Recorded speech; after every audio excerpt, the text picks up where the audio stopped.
Thank you for the opportunity to present. My name is Neil Mulcani, and I represent Global Wine Exports, which went to Hong Kong this summer. Here you'll see members of our team. In attendance, we have Ian Wing, Amy Lawson-Stops, and Kim Garnett. Marlena Badway and Chris Fabian were also integral components of our team, but they couldn't make it this evening. So I want to start by giving you some information about the background of the company and the scope of the problem that we faced. So Global Wine Exports is an intermediary that connects value U.S. wine producers with volume Chinese wine customers.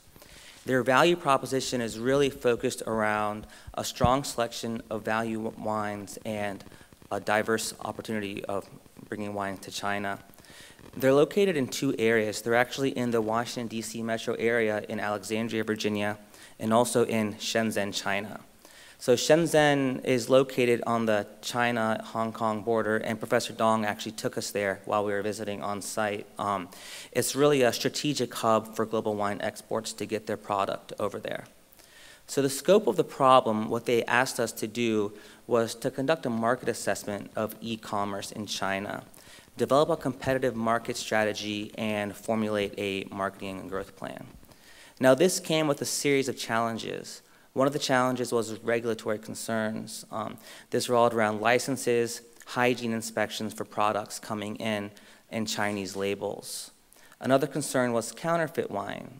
Wine is extremely popular in China, and counterfeit activities are present, so that's something that we have to take into concern. A crowded marketplace. Wine is rapidly becoming intertwined with business relationships in China, and it really is a symbol of power and wealth. It's very popular. Logistics and distribution costs. How do we get our product to our customers in the quickest, most efficient, and cheapest manner? And inventory availability. How do we control warehouse distribution, climate control? How do we make sure that our wine, our product, is the right temperature? So from an approach, we identified 3 market entry options. One is an online platform which really acts as a virtual mall. 3 of the biggest platforms in China are Tmall, 360buy, and Amazon China. A lot of companies, for example, Gap, have their flagship stores in China and also partner with these virtual marketplaces. The second opportunity is a wine-specific platform. We identified Yes My Wine. It's the largest wine-specific platform in China. They have a big, diverse product offering, and they are exploding in growth. And the third option is a custom virtual platform specific for Global Wine Exports to really improve their brand identity. So our strategy was really influenced by research, and we identified this new mainstream consumer. And we defined this consumer as an individual that is 25 to 35 years old, has disposable income, ease of access to the internet, and appreciates the value that wine brings to business relationships. In addition, from our marketing strategy, we're focusing on the total wine experience. This includes wine in general, travel to vineyards in California and other exotic locales, education. Consumers in China are really interested in data. They want to know the appellation of the grape and the variety of grapes that went into the wines. Tastings and food pairings, collections of wine bottles, and gifting. Gifting is big in China, especially across business relationships. It's a common theme that we saw in China. So our solution combines a few of these topics, mainly starting with an online platform specifically for Global Wine Exports, which we labeled as Sino Wino. It incorporates all of the wine experience components that I just mentioned, in addition to retail, social media, and gamification. All these are incredibly important attributes of the Chinese consumer that they really value.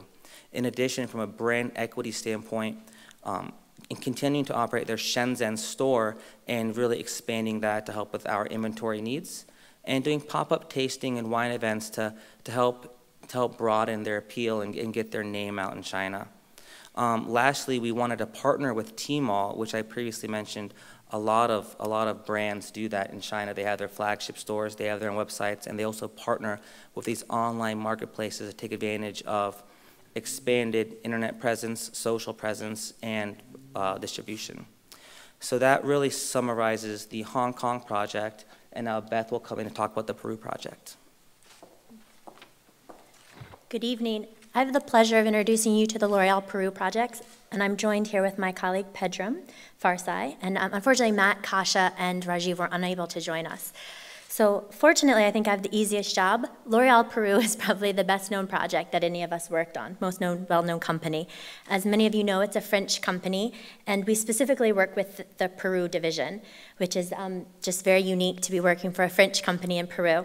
And the scope of the project started off with the fact that the modern retail stores were being led by Cencosud, which is actually a Chilean company, were demanding that L'Oreal Peru increase their service level from 80% to 95%. So when we first got together as a team and realized this, we said, wow, how are we supposed to, in 8 weeks, improve their service rate by 25%? And so our main goal was to bring down to a higher level, actually, and determine how we can improve their service level and their demand planning processes. So some of the problems that we incurred were that we just didn't understand L'Oreal Peru's complex processes and data structure. We didn't understand what L'Oreal Peru's products were. They have 3,000 SKUs. We had 3 members of our team who had no idea what L'Oreal products were about. And then we also had to learn what Peruvian women wanted. And then finally, we had to really learn about L'Oreal Peru's strategy and what infrastructure they already had to understand what we could work with. So what we did was we made a final recommendation to improve their supply chain. We recommended they make it more proactive. They actually had no data from their customers at all, and they had to pay for it, and it was beyond the availability of L'Oreal Peru to get it. So we recommended streamlining their information processes internally so that their sales team was communicating better with their operations team, vertically and horizontally. We also made recommendations to use social media to improve their demand planning process, which is pretty new for operations, and we did that so that they could plan what products they needed because takes 8 weeks to get products to Peru. And then lastly, or the last 2 things is that we gave them plans so that they could use their in-store consultants, which they already had, they just weren't getting any point of service information from. And then finally, we worked with them to improve how to minimize the 8-week demand lead times. And so Pedram will talk a little bit about that later. Okay, last but not least, I'm here representing the South Africa trip. So our team is well represented here this evening. We've got Marissa, Dan, and Melissa who will be speaking on the panel. And Josiah is actually going to be leading the panel for us this evening. Myself, Jeanette, and Ryan unfortunately couldn't make it here this evening. So Stitchwise, you probably don't know what Stitchwise is.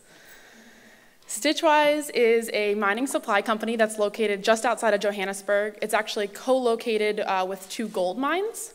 And what they actually do is they manufacture personal protective equipment like knee pads and arm pads, as well as structural support equipment that goes inside the mines.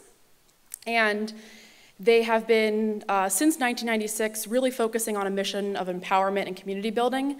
They actually employ miners who have been injured in the mines who no longer can work in the mines into their facilities. So you can see a picture of the workers there. It's kind of hard to see, I guess. And really, this double bottom line company has built its success on their partnership with the local mines.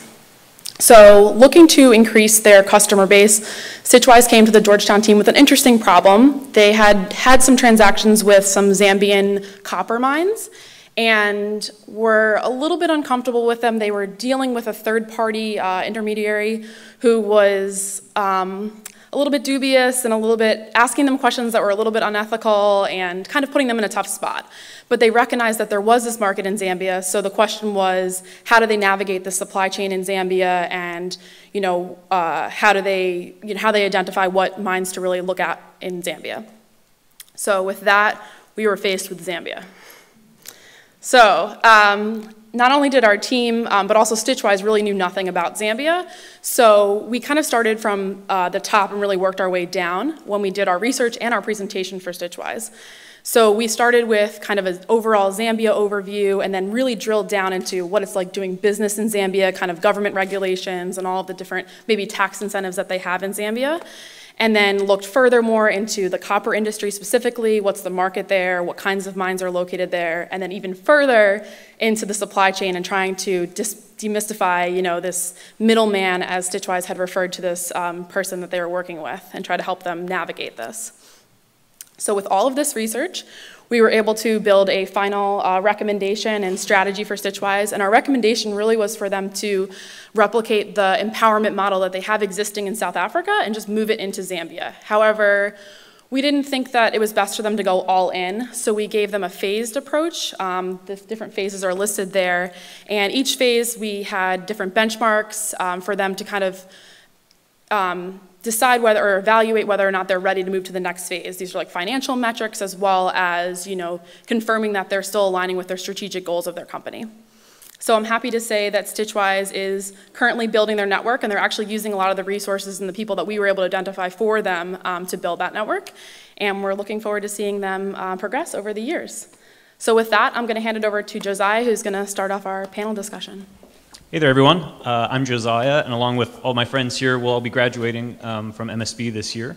And since getting back from our global project, we've all had time to reflect and decompress and synthesize a little bit in class and at happy hours and in socials and lots of different things. So I want to bring some of that conversation here so that you can all have a very tangible sense of what we were able to bring with us to our projects, the major things we learned while we were there, and most importantly, the insights and the knowledge that we've gained as we've come back. I think we were named in the program as the clusters of knowledge, right? So we're going to cluster together some knowledge for you, and it should be fun. If we have time at the end, we'd love to have some questions from the audience. That would be great. So, guys, look, I mean, when we started the projects, it was mostly in the classroom, working with our talented professors, but at that point, it was still all kind of a little bit hypothetical, a little bit in the clouds, right?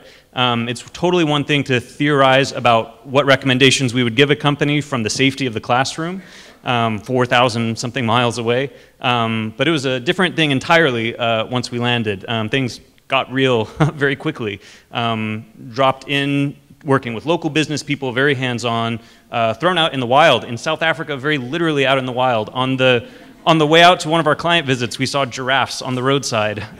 There was incredible. So what sort of insights would you say you all gained from your in-country experience that you might not have otherwise been able to have had from the safety of the classroom? For any of you, did your game plans, consulting game plans, change as a result of what you were seeing and experiencing there in-country?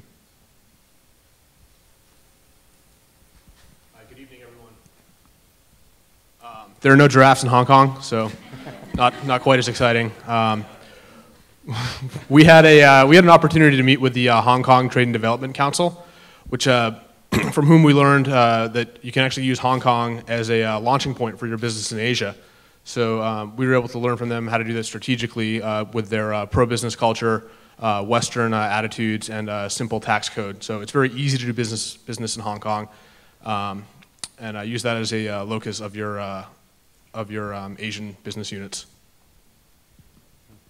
I was on the team that went to South Africa, and one of the things that initially attracted me to the Stitchwise project when we were selecting the projects that we would be working for was that it is a double bottom line company and that it had a social mission. And we had read articles, we had seen a lot of videos about this company that actually had gotten a lot of positive press, but it wasn't really until we got out there and saw it that we saw the manufacturing facility, we saw the injured miners sitting in wheelchairs, working on this production line.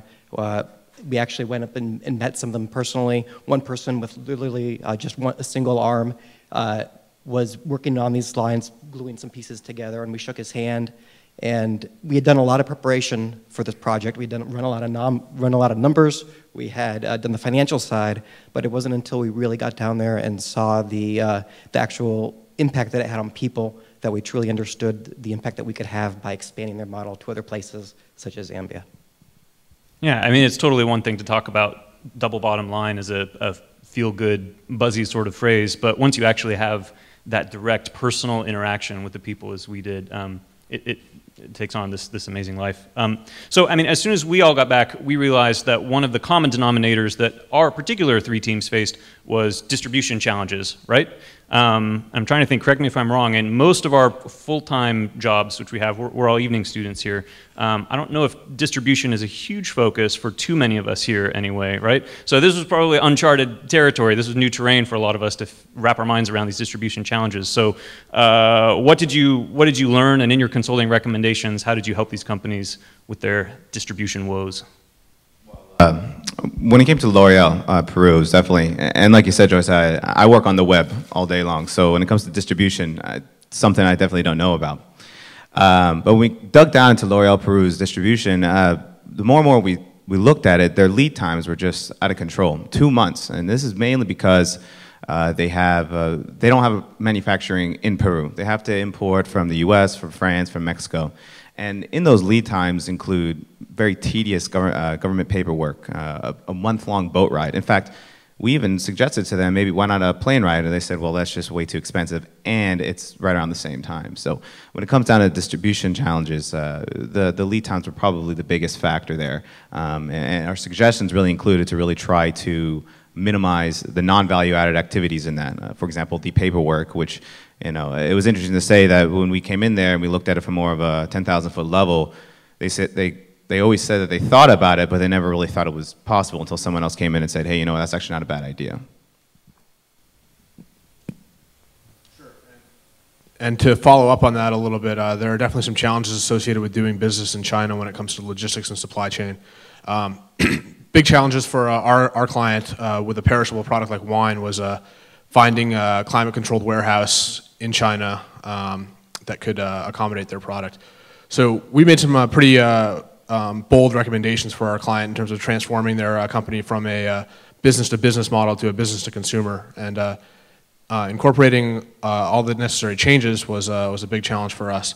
So alongside the storage aspect was the shipping aspect. How do you deliver this product to your customers in a reasonable amount of time to meet their expectations and to not have it spoil? So the key to that is shipping within China. Right now, the state of the industry is pretty fragmented, but there's a big initiative led by the Alibaba group called the China Smart Logistics Network to connect about 2,000 cities in China with next-day delivery. So big steps being made, but still a challenging landscape that's sort of beyond the immediate control of global wine exports. So. And now for the South Africa project, a big part of our project was understanding the logistical challenges between South Africa and Zambia. And we had done a lot of research on that amongst our group, understanding that they were making some big strides in improving infrastructure, improving border crossings, and going after things such as corruption that were stifling trade. But it wasn't really until we went into South Africa itself and we visited a distribution center that handled those kind of challenges on an everyday basis. They deal with the multiple factors, and we heard incredible stories about trucks being held up at border crossings for days at a time just because they would refuse to pay bribes. And we heard issues of just trucks getting stuck in the mud and these very big, heavy, overloaded trucks being put on barges and almost tipping over. Incredible challenges. But most importantly, we learned that there are third parties out there that are willing to take on these challenges. So our clients such as Stitchwise don't have to. So when we were leaving, we were sure to grab a card and say, we need your contact information. When we saw our friends at Stitchwise, we like, talk to these guys. Do not try to go after this yourself. So there's going out there and seeing them out there and just getting this practical information on the ground is very, very helpful. Yeah, so the consulting project, I was on the South African team as well, was very much involved with navigating the intermediaries in Zambia in order to figure out how to gain market entry. L'Oreal Peru was all about gauging demand and planning for service levels. Hong Kong was much more focused, I suppose, on the competitive landscape, right? Global demand for wine, as I understand it, has been booming lately. We'll all be contributing to that demand at our reception, I think, right after this. It's just, as you said, an increasingly competitive and crowded landscape. So can you tell us a little bit about the competitive analysis you all did there and how that would have benefited your client? Sure. We looked at how could such a small producer import wine and how could they go about tapping into that market. So the difference between the distribution of wine in the US versus something in China, we have the traditional model of going through distributors. China, they can directly sell wine to the consumer. So we really had to understand how can they get their wine out there. Huge market, huge competition. You're facing internal companies, you're facing external companies, Amazon shipping there. So we had to really look at how can they get their wine out there, and what we discovered, which Neil touched upon, were these platforms. And we had never really heard about platforms and how do you compete this way. And it's almost like an eBay where you can post your wine on that website, and then you can, once the order is placed, then you actually ship it. So instead of being like Amazon where you place it, they handle all the logistics, you really have to ship the wine from your own facilities, which goes to what Ian spoke about with the warehouses and making sure you have all of that, the right temperatures to store that wine. Yeah, so in our consulting projects here, success for us meant learning the ins and outs of foreign governments just as much as it did the companies themselves we were consulting. I mean, I remember in our case, speaking super candidly, when we're helping Stitchwise go to Zambia, before the project, I would have had a difficult time pointing out Zambia correctly on an entirely blank map, right? But now, we've spent so much time talking with various Zambian folks. We kind of feel like best friends with a bunch of people from Zambia. So how did you all figure out where to even start learning about foreign governments and how that would impact business in your country, and how did that all impact the project? I can start with Zambia to continue that story. Because we're in DC, home to many, many embassies, we thought the best place to learn about Zambia is just to go out to the embassy and visit them. I picked up the phone, gave them a call. I really expected just to be kind of shown the door and just sent a couple of emails, but they actually were very, very kind to us, and they set up a time for us to come out and visit them. They provided us multiple packets of information about the textile industry, about the mining industry in Zambia, which are two areas of manufacturing that they're trying to grow. And they just sat down and answered our questions for well over an hour. So just having the courage to go out there and just ask questions, I think really helped us quite a bit and helped definitely drive our recommendations. In terms of Hong Kong, in dealing with the government, you would think the Chinese government might be involved a little bit. So there were a couple different facets of how the government is involved in the wine industry. In some ways, they're very pro-wine industry, so that you've seen that the wine prices have gone up in China. You see more and more people in China are buying wine, so the government wants to encourage that. So they do put in some pro-business strategies for e-commerce to encourage that. But at the same time, getting the wine in the country, getting it inspected, you have all kinds of agencies inspecting it. And as we talked about also with fraud, so they really have to make sure that the wine that you're buying is the wine that you say that you're selling. And with Chinese wine, that's very, very big issue for them. And they're doing bottle repurchases, so you can get the bottle after it's sold, you can get it, you buy it back. To ensure that your label is not put on a new bottle. So dealing with the government, using the government to foster business is definitely happening, but there are also a lot of hurdles you have to face when doing business in China. I guess I'm curious, as a follow-up to that, did any of the teams here experience a significant disparity between what the government was saying about the government's role and what you actually found on the ground or from other folks? I mean, in the case of Zambia, we were hearing some things, I think, from the Zambian embassy and some things altogether from MassMart, right? So learning to distinguish between more official government reports, some of the primary research we were doing, and what we found from experts on the ground, I think was really critical for us.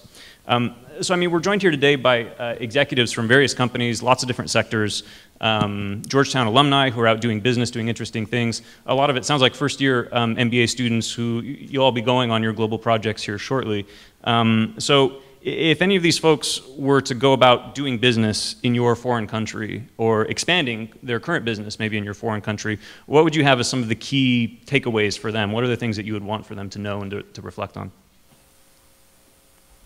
Beth? One of the things that I really reflected on coming back was that you can't really underestimate a country's history.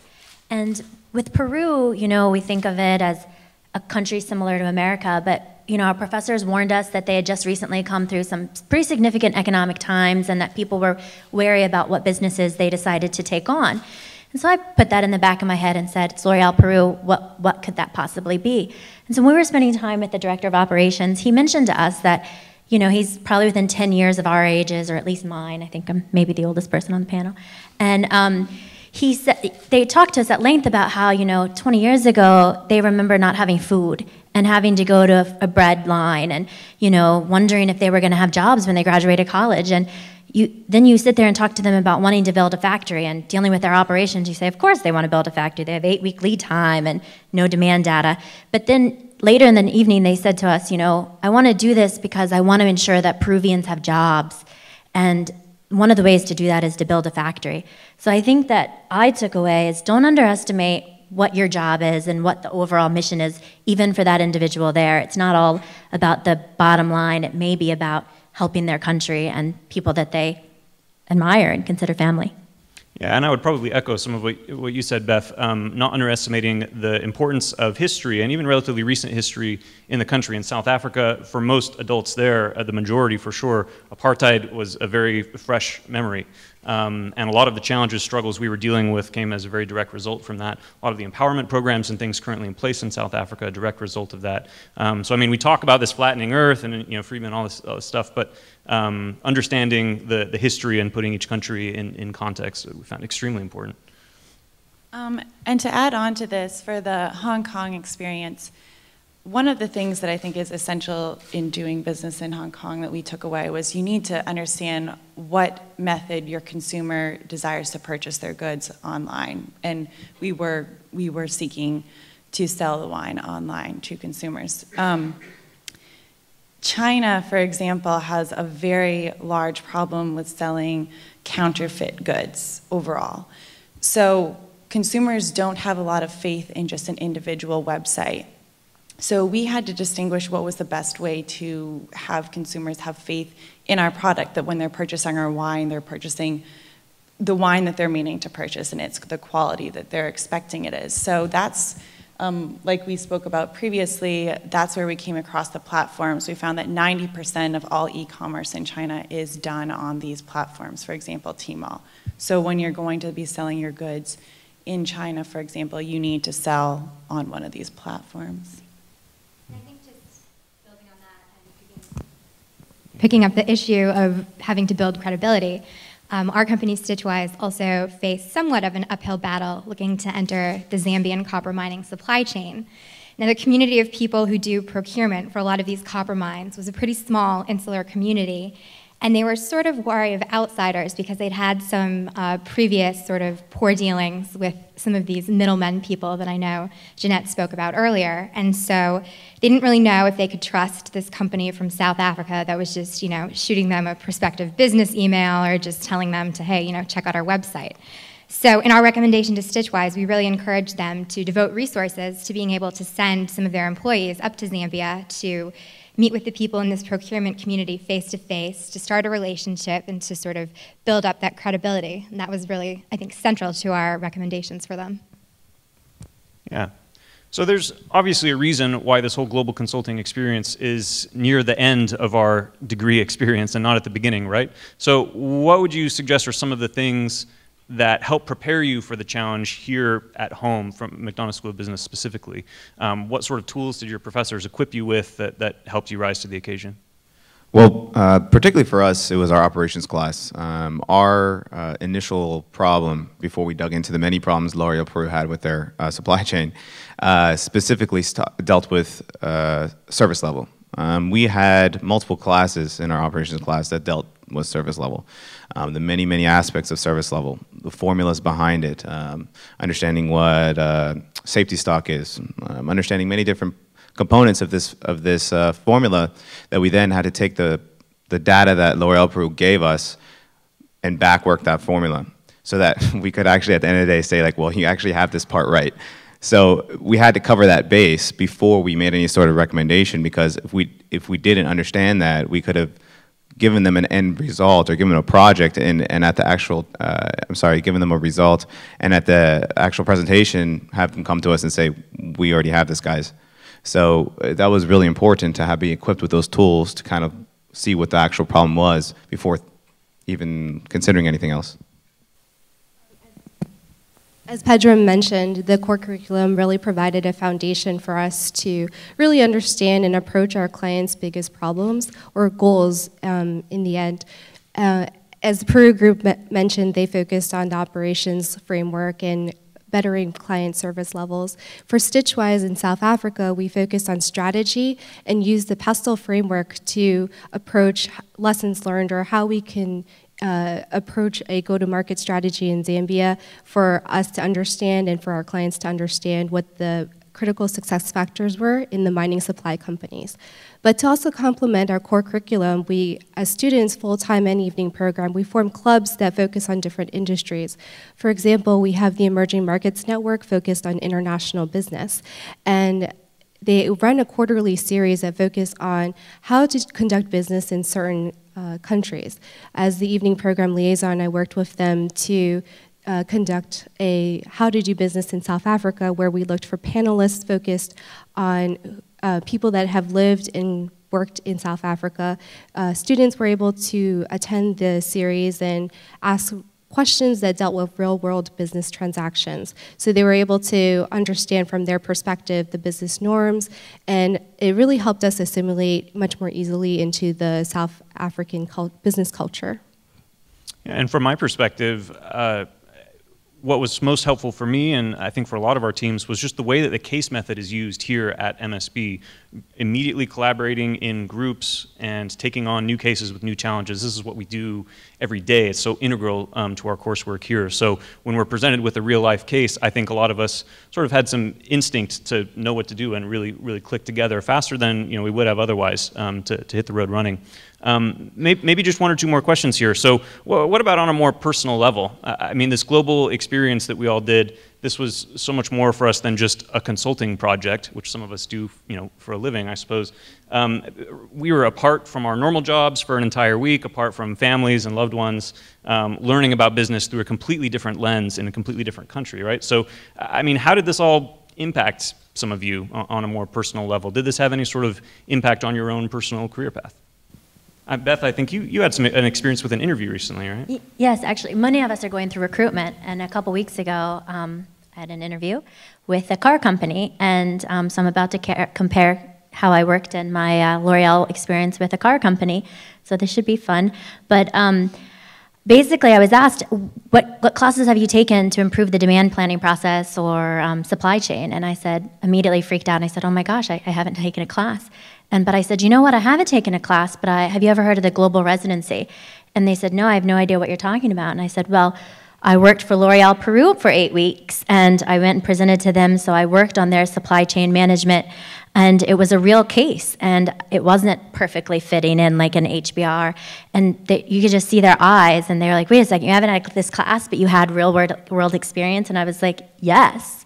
And so I was like, thank goodness I had that experience on the moment, and I was thankful, and maybe I will take a class. I'll have to talk to someone about that.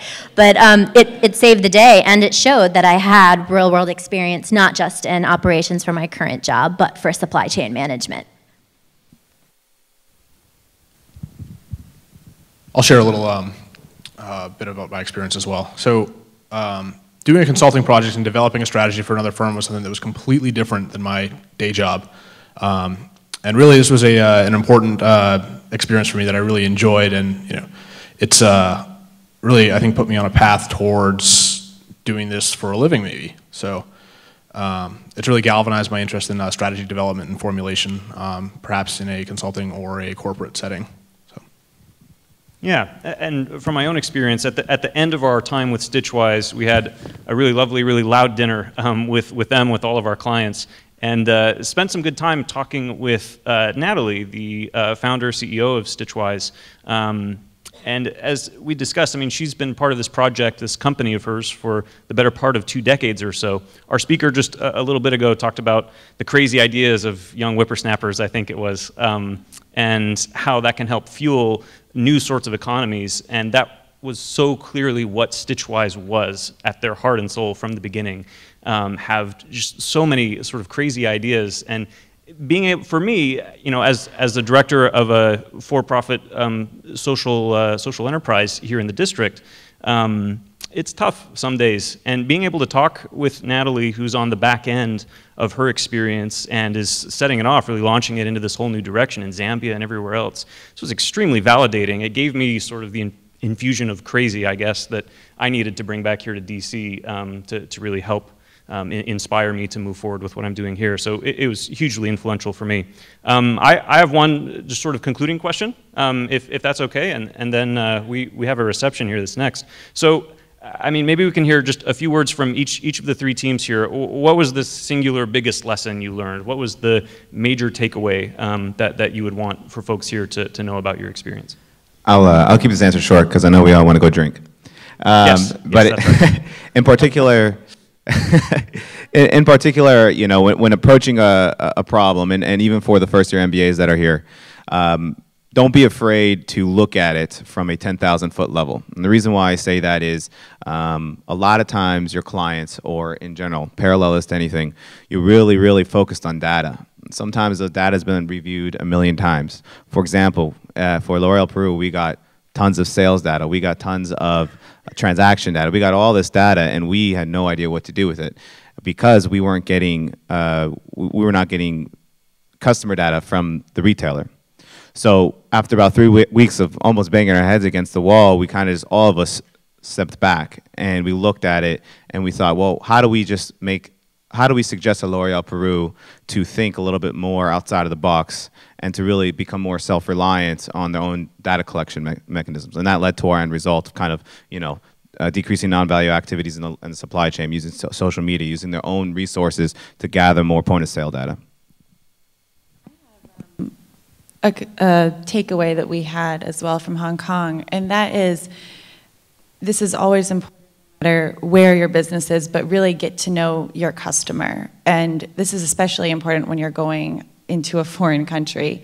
And there were certain things that stuck out that we didn't initially think of or realize about the Chinese consumer. And just to illustrate that point, for example, as Kim mentioned, gift giving is very large in China. And as just drinking wine in China is getting a reputation of something that the rich and the elite do as well. So combining that with a gift giving of wine baskets is an opportunity that we felt our client couldn't miss. As well, Chinese consumers are often on the lookout for feeling like they're getting a discount or some sort of rewards program. So part of our recommendation was also a certain percentage off or free shipping or something, or some sort of becoming a valued customer. So we kept those things in mind, as well as making sure that we sold it in a way that our clients would feel comfortable purchasing. So it was essential in our recommendation to really get to know the Chinese consumer. I'll be very brief. I think that when you're working in a real business situation, and maybe especially in emerging markets, you can find yourself, like we did, asking a question that has probably never been asked before. And that's exciting, but it can also be terrifying as you're trying to figure out, where do we start to find this solution? And you can Google all you want, and you're probably not going to get the answers. There have been no books written on this subject, so what do you do? My takeaway is just you have to be persistent and creative and step outside of your comfort zone. And we've heard about how we went to the Zambian embassy. We ended up finding a South African academic who had written her PhD thesis on the copper industry supply chain in Zambia. And you know, through all of this sort of creative thinking, we pieced together our recommendation and then ended up with something really solid that I don't think we could have got at if we wouldn't have explored those non-traditional avenues.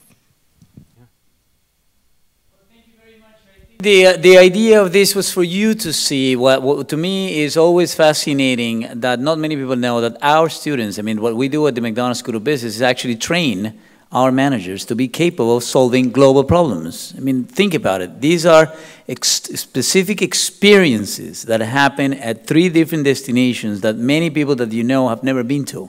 You're talking like Hong Kong, Lima, and South Africa, as if we were talking like in your neighborhood. I mean, this is the type of education, the type of managers that we would like to help us for the future. So thank you very much. We're going to go now to a cocktail. Please join us to Cocktails on the Fisher, and then we can continue the conversation. Thank you for coming, and hopefully you enjoy the experience. Thank you so much.